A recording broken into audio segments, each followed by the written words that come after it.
Okay, we are live for our meeting on Monday, July 27th, 2026 for our regular Columbia School District Board Business Meeting. Please stand for the Pledge of Allegiance. I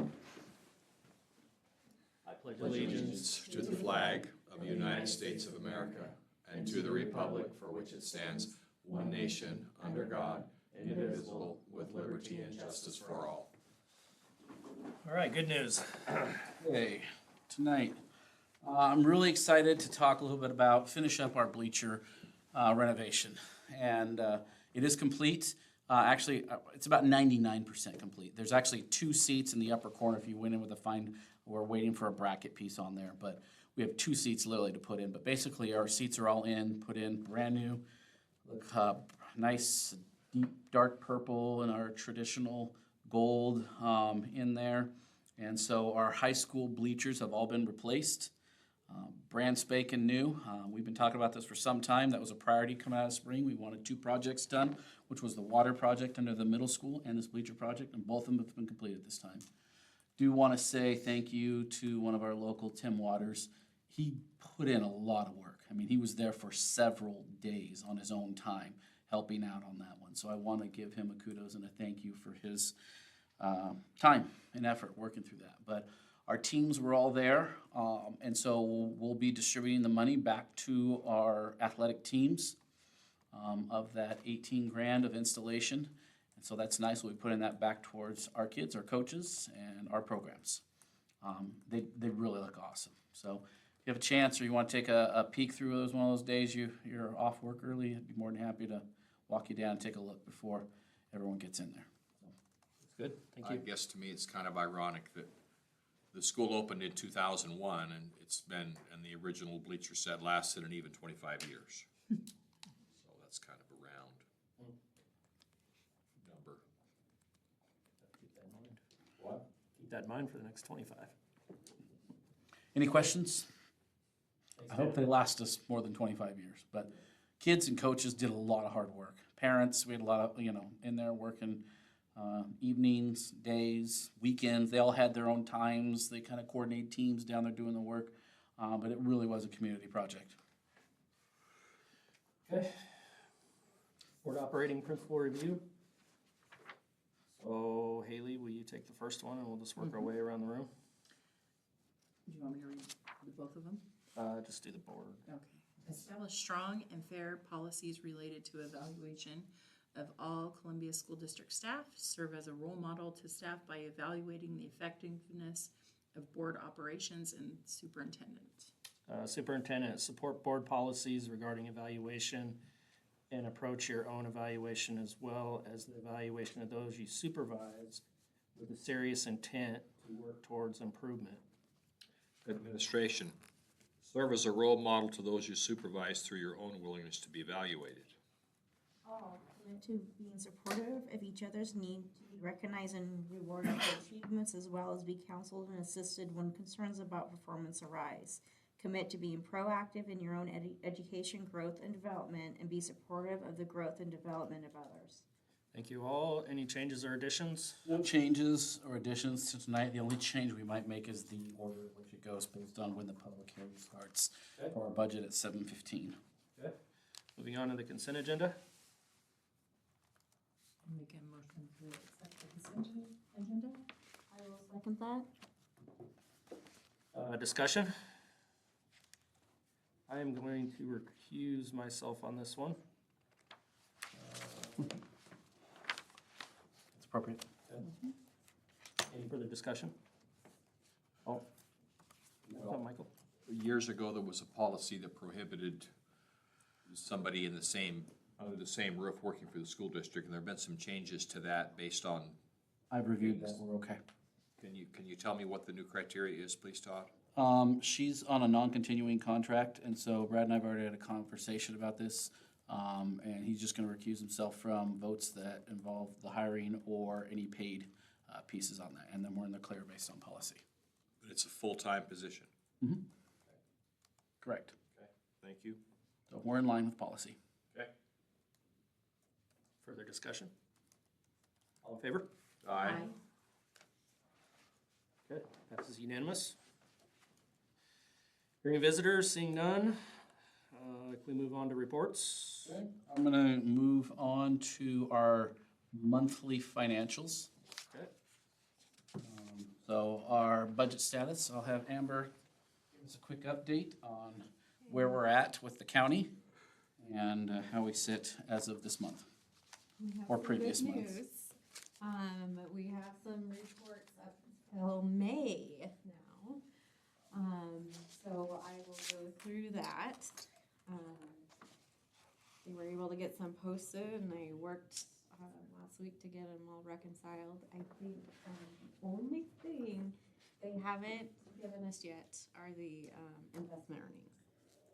So I just got an email today that January and February, they are working on posting those, online for the report.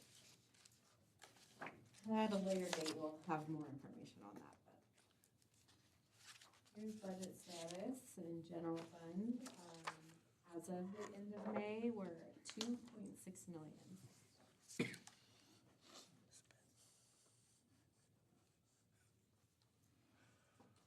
Capital projects funds, we are 324,000.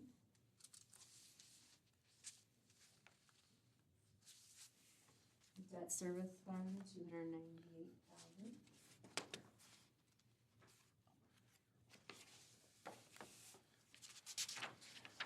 ASB fund, 212,000. Transportation vehicle fund, 136,000.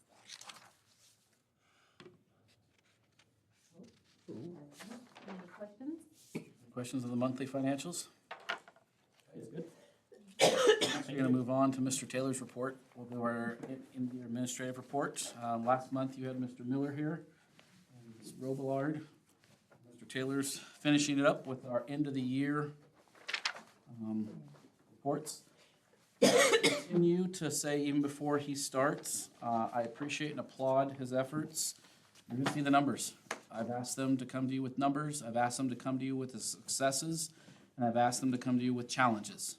So you're gonna see it in front of you. Mike's done a really good job this year identifying specific targets and the numbers, both the good, the bad, the ugly, all the above, right? So you're gonna hear from him tonight a little bit on his team's work. I would say Mike's work, but it's really, he'll be the first one to say it's a result of his team and his improvement efforts that he's got going on in his building. So I just want to applaud him for that and set you up. Ready? Nope. Yes, I am. So a lot of this is driven by our school improvement plan, which since we're identified as a school in need of improvement, and we're a Title I school, the state and the feds have created this comprehensive school improvement planning worksheet. It's about 16 pages when blank. And so that's a lot of what's driving this. So we've been doing this for a number of years. And with that, at the end of each year, we've started putting together about every bit of data that we can pull from Skyward, iReady. And this year, we were able to compare it from year to year and just for how we did this year, which is kind of neat to see. We had 3 goals in our school improvement plan. One dealt with decreasing discipline and increasing attendance. The next goal was about family engagement, primarily conferences, and then the third goal was an academic goal. It was geared mostly towards reading and math growth, as based on iReady diagnostic. So you can see it kind of lists it multiple ways. The discipline and attendance goal, we met that goal. I think we had, without reading through it again all over again, yeah, we had 20 suspensions or incidents that resulted in suspensions last year.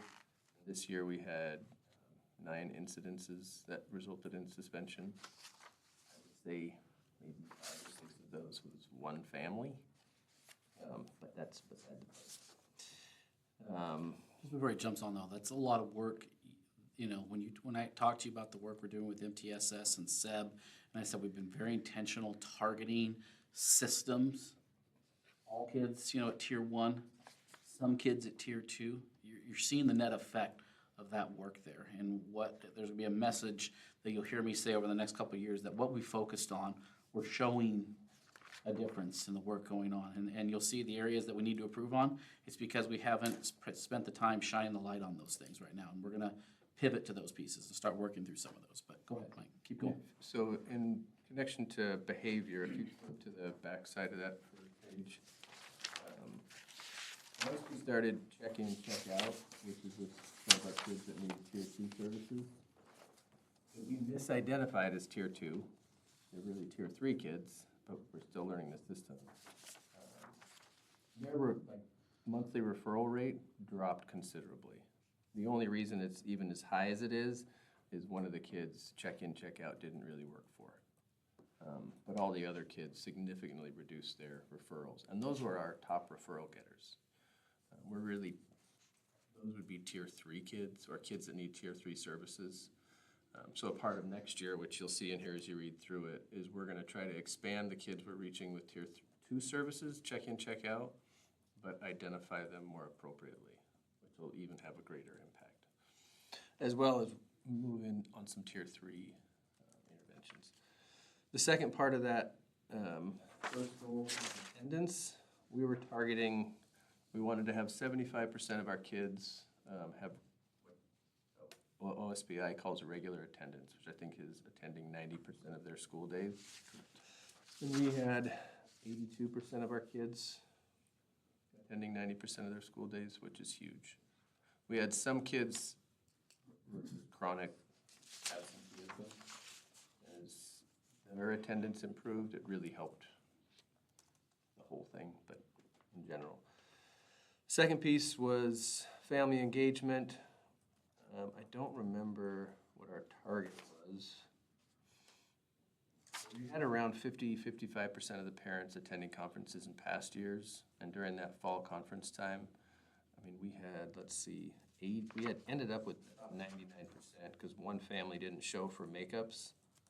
I think it was 83% on the bottom of page 2. 83% actually showed up on conference days. And we had parents come in and set up appointments using Parent Square to set up individual meetings with me to go over the conference process, which those were more often. Really valuable time to have with the parents and the kids sitting right there, looking at all their grades, clicking through Skyward. Here's where you can see everything. It was good. Not to short that, I know I've asked them to be brief on this, but that's a lot of hard work when you talk about the systems we put together on that. We've never required that. We've encouraged them to show up in the fall. In the spring, it's kind of catch as you catch can and stuff. Especially as you get the older in the secondary levels, we're getting less and less, and we changed that this last year, saying, no, it's critically important. We talk to all kids all the way through high school, and we're trying to change that narrative, making sure that, we talk with parents. It's important for us to communicate how your kids are doing all the way through school.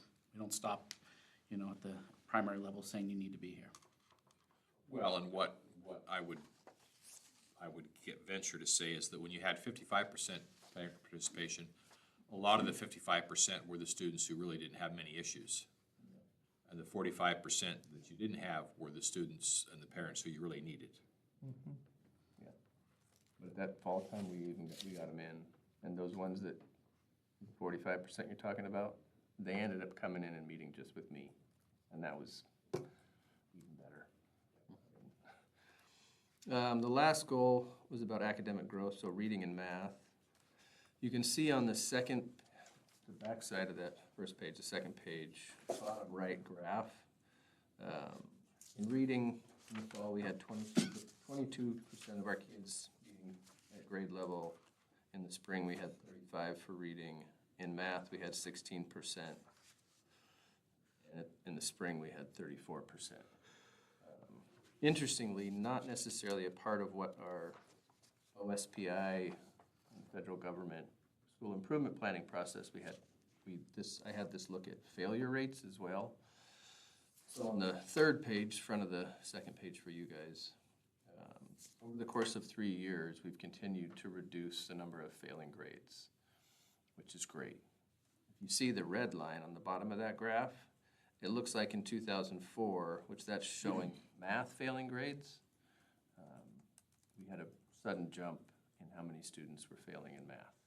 We also had a different teacher teaching math that year. We had run retire and hired a new one. So I haven't looked at this yet.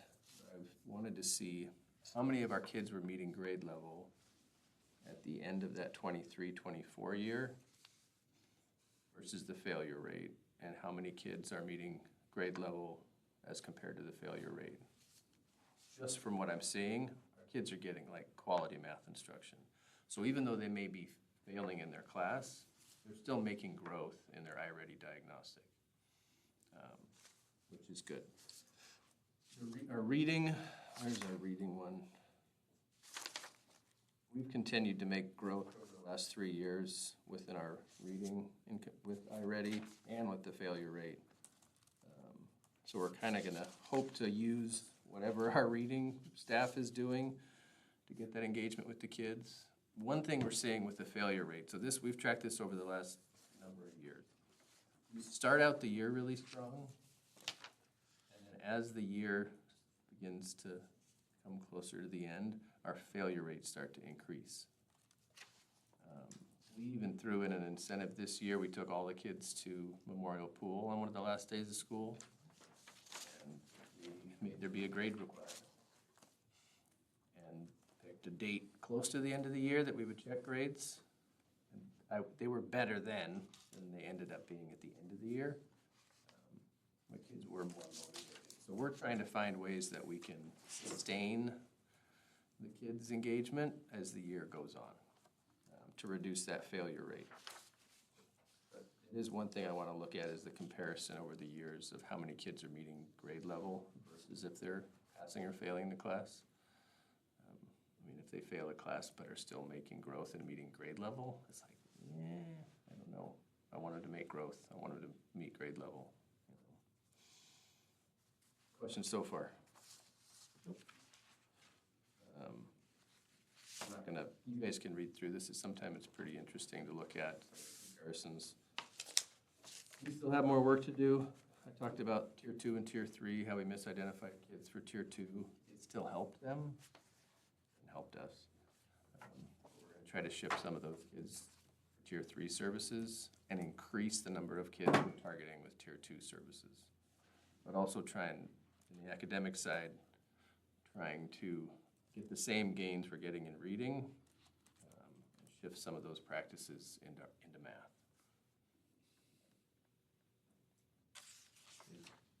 Questions for Mike? Thank you. Appreciate you sharing the number. Any numbers there? I mean, my biggest one is attendance, like, to have that number of kids have regular attendance, like, the first thing we gotta do is get them here. Yeah. You know, and if we can continue that, I do think with our work with PBIS, I mean, we saw a reduction in suspension incidents. They like the environment, so they want to be here more.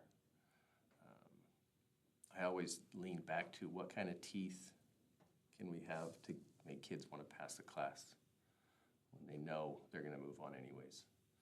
And that's one thing I get from different sides back in the building, because they're in the classroom with them. And they're like, you got to do this. And they're like, do I? You know. Thank you. Okay. Questions before we move on? Welcome to go. Thanks for being here. Yeah, thank you. Thanks, Mike. Really nice. Okay, we're gonna do the budget hearing. So let's go ahead and, when you're ready, we can open the hearing. Okay, let's go ahead and open the 2026-27 fiscal budget hearing.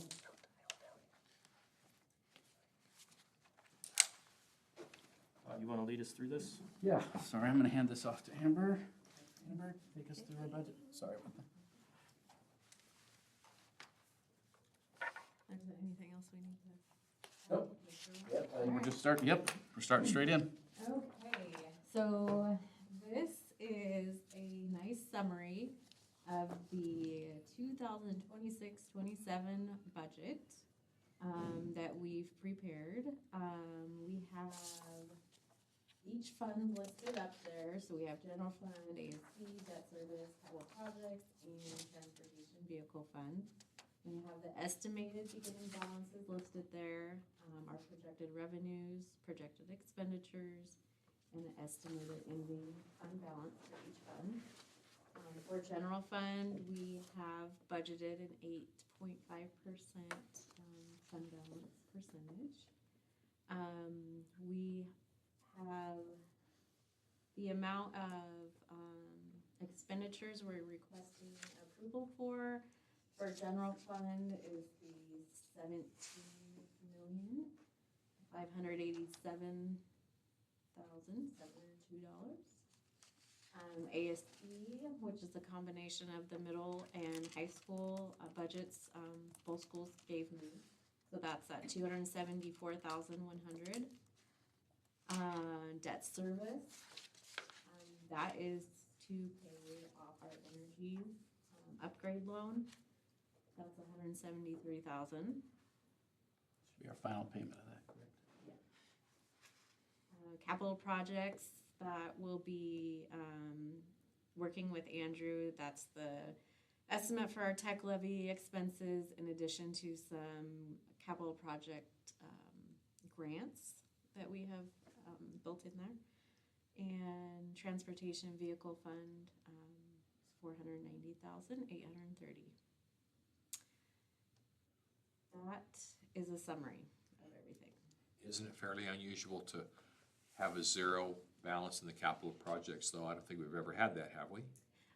Typically when we budget, you like to give yourself the capacity, not that you're gonna use it all, but to project spending that total amount just so you don't have to do a budget extension Okay, later in the year. Thank you, that's fair. And same with transportation vehicle fund, not that we're probably gonna spend that much, but it gives us the capacity if we need to buy a bus, which we probably will, so that is built in there.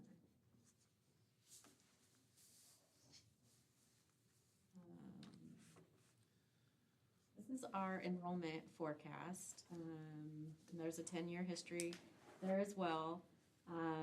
For 2026-27, we are budgeting 699 students. That does not include Running Start, that's just K-12. For the following future 3 years, those are the amounts listed there. We have budgeted very conservatively, as the district has done in the past. Amber, remind me, I should have asked you this earlier, but does that include TK as well too? No. Okay, so we could add TK in addition to that. Yeah, as well, too. TK would be in addition to that, and so would Running Start. Any questions on enrollment?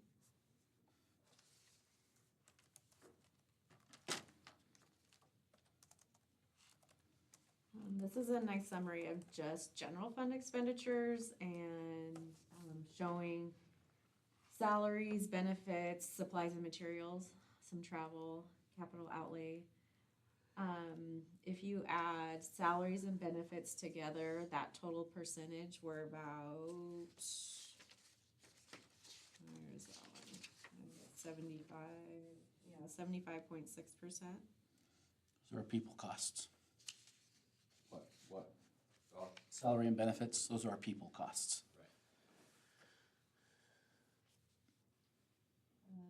Roughly 3 out of every $4. Which is very good. That's actually, I know it sounds crazy, but that actually is really good. Any questions on this?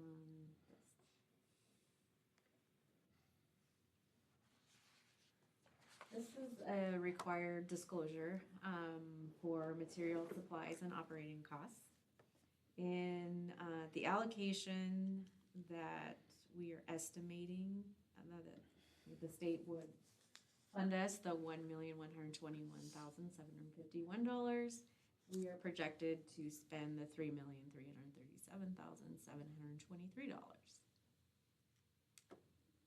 They want to make sure that we're projecting to spend what they have given us.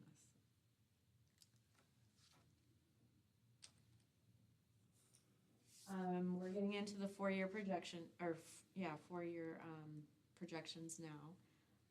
Each fund will have its own slide, but general fund, we kind of went over the current year already on that first slide.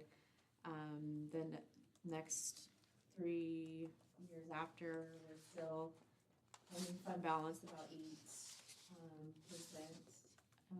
We have, our ending fund balances are 1.5 million. The lowest in 2029, 2030 is the 1.2 million. Still within that 8% fund balance percentage. By policy.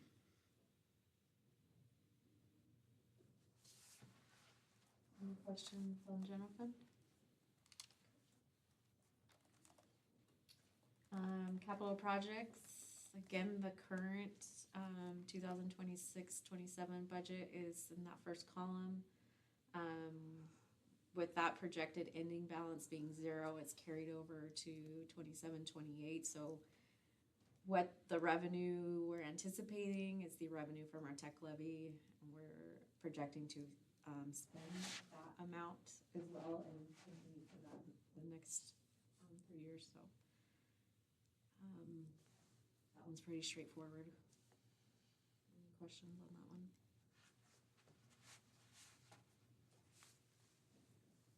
Debt service fund, again, this is used to pay off the energy upgrade loan. The final payment is going to be in December of 2026. So you won't see any expenditures in those next 3 years, unless, of course, there's another loan or bond or something like that we take on. But as of now, no expenditures after 26, 27. And that balance will remain and collect investment earnings until we use it again.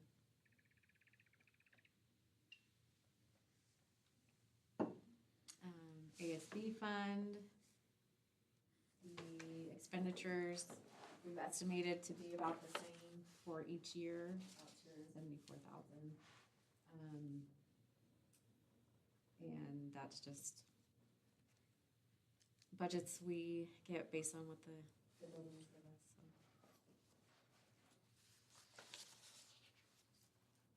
So. And TVF fund, this is the fund used to purchase buses. And each year we projected to spend $193,000. That's based off of the revenues we're anticipating. The depreciation schedule was not available or hasn't been updated when I prepared the budget. So I just based it off of what we're getting currently. If you remember this last legislative session, they extended that transportation vehicle where you get that final balloon payment from 13 to 15 or 16 years. They're still working on updating that formula, so we have that. We already know what we have for this next year, so we're set for this next year in purchasing. But to project that out further, we're waiting for them to update some of those figures and numbers for us. Any questions on transportation vehicle? Okay, I think that's it. Any questions? Thank you very much, Amber. Close the hearing. So we'll close the budget hearing. Reminder, I'll ask for approval under new business for those, so we don't need to take any action on that yet. Amazon update? So, go past the budget. Yeah, thanks, Amber. Appreciate it. So real quick, I just want to give you a heads up. This is really, we're trying to communicate to anyone that wants to know. Amazon Web Service will host an open house on Tuesday, August 11th, right here at our high school commons. So they will be coming in to share with our community, our Burbank community, surrounding areas invited to attend. Just a reminder to the board, though, this is not a CSD-sponsored event. AWS, Amazon, they've paid our district facility fee in accordance with our policy and procedure. They're renting the space because they're trying to get information out to our community. So they are renting our space. they'll be using our High School Commons on Tuesday, August 11th. Down below in the green and what you'll see, that's actually on the internet. If you go to Walla Walla County, they're publicizing that, so I'm showing you just what they've got out on their website right now. So they'll be here on August 11th from 4 to 8. I've been in contact with them in terms of what their needs are and what they'll be doing, but it is not a presentation. It is not a, sit down in the auditorium. Their plan is an open house style forum where they're gonna come with areas where they're gonna share information. We'll call it like booth style type stuff. And you can kind of walk and listen and ask questions and talk to people. And that's what they'll be there for. So I just want to present that to you.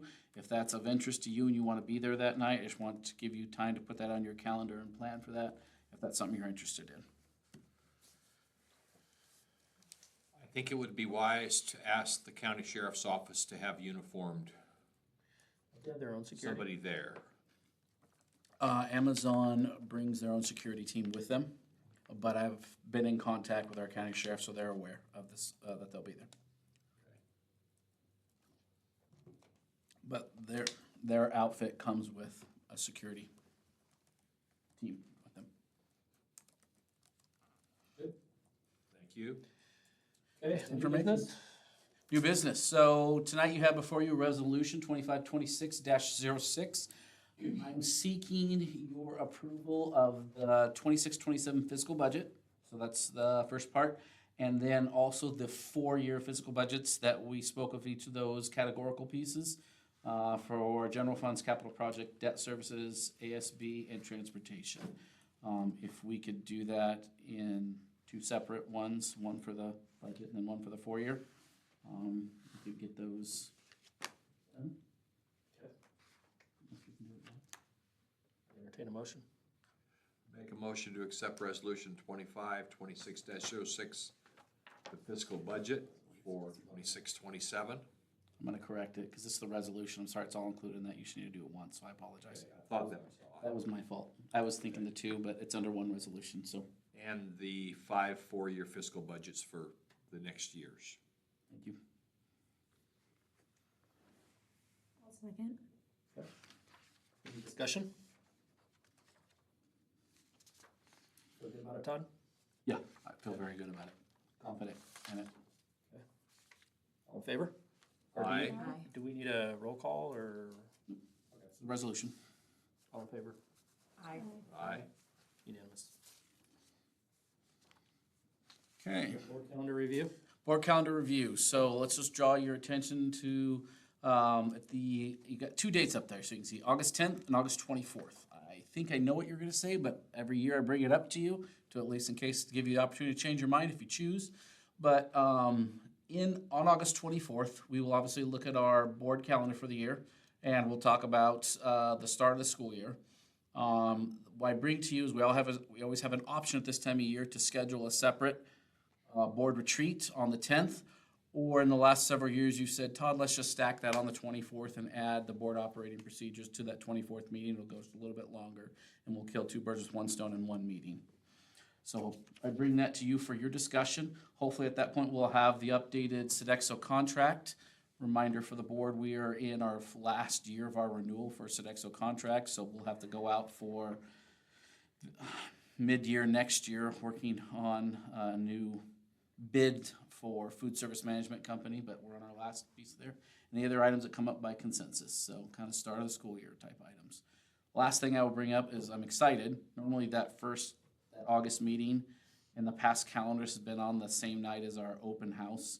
And this year it will not be. Our calendar splits, so you can have a board meeting one Monday, and if you want to be the parent the following Monday, we'll have the opportunity to do that.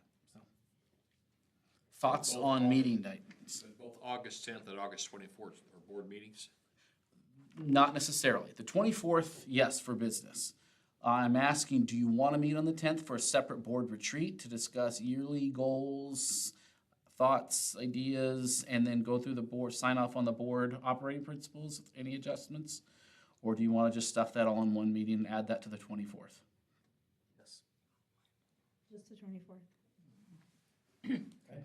If you see value in breaking it out and like you've got some ideas or something that makes sense. I think we can fit on the 24th. It'll just be a little bit longer than some of our traditional meetings recently. I'm good with that. Okay. All good with that? On the 24th. That's all I have for you. Okay. Anything further for the good of the district? We're done. Thank you.